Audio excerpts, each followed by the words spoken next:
अस्सलाम वालेकुम। आज हम अपने किचन में बना रहे हैं भेड़ आलू चिकन का सालन। इसके लिए मैंने अपने पैन में लिया है आधा कप ऑयल और इसमें मैं डालूंगी साबुत गरम मसाले, जिसमें है 6 से 7 लौंग, 1 काली इलायची, छोटे से 2 टुकड़े दालचीनी के, 1 टीस्पून सफेद जीरा और 12-15 दाने काली मिर्च के। 1-2 सेकंड इनको हम पकाएंगे। जब ये थोड़े चटकने लगेंगे तो फिर इसमें हम प्याज का पेस्ट डालेंगे। मैंने 2 प्याज को पेस्ट बना दिया है, वो इसमें ऐड करूंगी।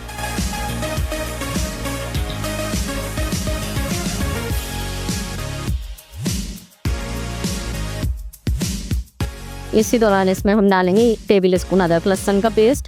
इसको अच्छी तरह हम भूनेंगे। अब मैं इसमें डालूंगी 2 टमाटर का पेस्ट,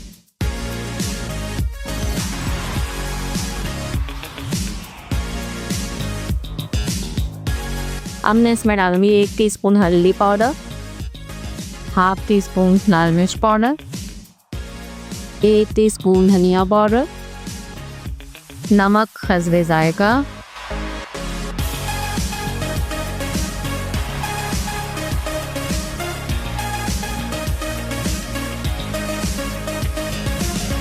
अब मैं इसमें चिकन ऐड करूंगी। मैंने आधा किलो चिकन ली है।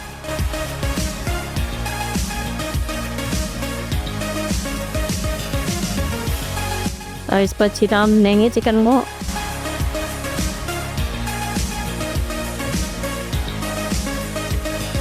और इसमें मैं डालूंगी 2 अदद आलू, इनको मैंने काट लिया है।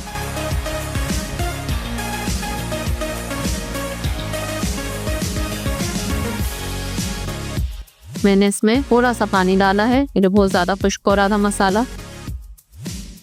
और अब हम इसमें डालेंगे ये 1 कप है, इसको हमने काट लिया है। इसको छील के हमने ऐसे टुकड़ों में काट लिया है।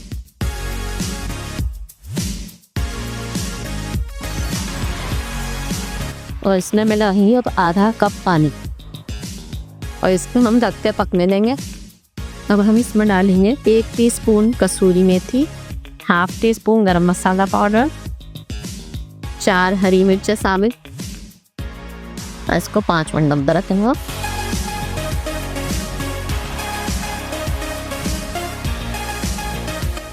देखें हमारा सालन तैयार है, इसे डिश आउट करेंगे।